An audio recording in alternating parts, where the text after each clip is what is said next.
All right, back now here on the KFYR Plus News Desk. And today we're joined by Jessica Lax, Chief Analytics Officer at DoorDash, to explore what their latest State of Local Commerce report reveals about how Americans eat, work, and live, and what these trends now mean for communities and our economy. Jessica, welcome to the News Desk. Thank you for having me. You bet. First of all, before we get to it, Jessica, are you decorating? Have you decorated the home yet with the holidays? You saw the news report. I have not, but maybe I should. I think so. I think so. Okay, so what inspired DoorDash to create the State of Local Commerce report, and what makes this data unique compared to traditional economic indicators? So we use data every day at DoorDash to improve our business and to better serve our customers, our merchants, dashers.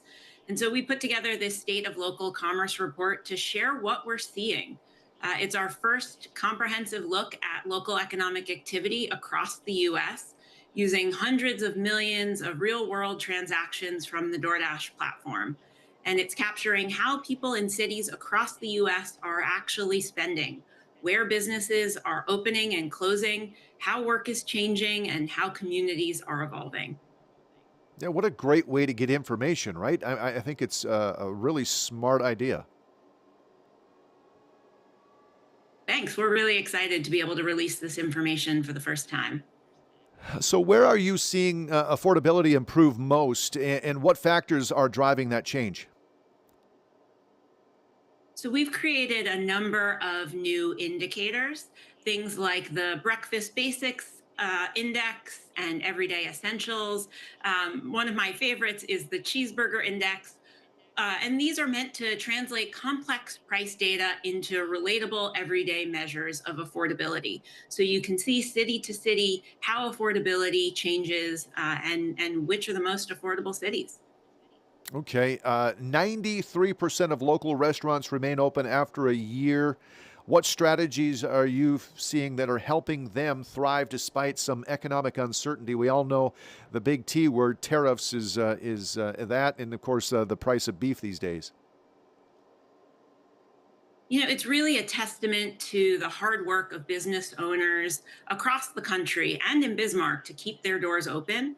We created the restaurant resilience rate to measure the share of restaurants that remain open year over year. And that's that 93% number that you quoted, with 93% of local restaurants on the DoorDash platform as of September 2024 remain open a year later. And that's despite the economic ebbs and flows that we're accustomed to.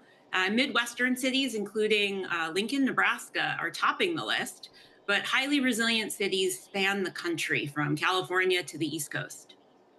Okay, are certain cuisines or restaurants are they proving more resilient than others in your data? So the good thing about our data is we have such a variety of information. We have tens of thousands of local businesses across restaurants, grocery, and retail merchants of all sizes across every major metro area in the US, including Bismarck. And we're really seeing this across all businesses, Okay. all cuisine types. And it's really just a testament to how local merchants are continuing to thrive despite everything that's going on these days in our country. Kid kids meals kids meal sales suggest families are moving to the Midwest and the South. What does that say about housing affordability and lifestyle priorities in your report? Yeah, so we're seeing that the share of restaurant orders that contain kids' meals is increasing at 3.7%, is what we're seeing as the national average. And that goes to show you that families are looking to move to areas that are more affordable. But I think that is um, something that we can see in our data as far as the relocation data, but we also provided information that you can find on our microsite about not just where people are moving and relocating, but also where Mhm. people are traveling. And so we're seeing a lot of movement within people's own cities, within their own states, and of course across state borders. COVID affected a lot of us, of course, physically and economically. You had a lot of hybrid work that affected a lot of businesses downtown. How is that now impacting what you see with your data, its impact on downtown lunch orders? One of the most interesting points we looked at was the rate of change for weekday lunch orders, comparing what percent of orders were going to commercial addresses versus residential addresses. And what we're seeing is that downtown business orders are up 2.5% year over year nationally, with more than half of the 100 largest cities showing downtown recovery. Okay, and based on these insights, what should local business and policies makers now pay attention to for 2026?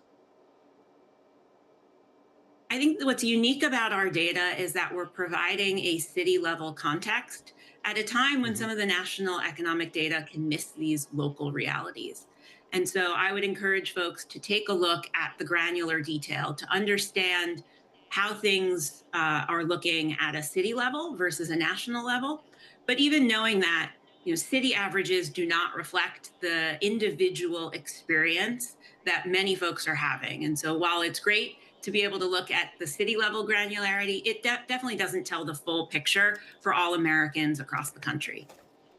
And finally, Jessica, how will DoorDash continue to leverage data to help communities and merchants succeed?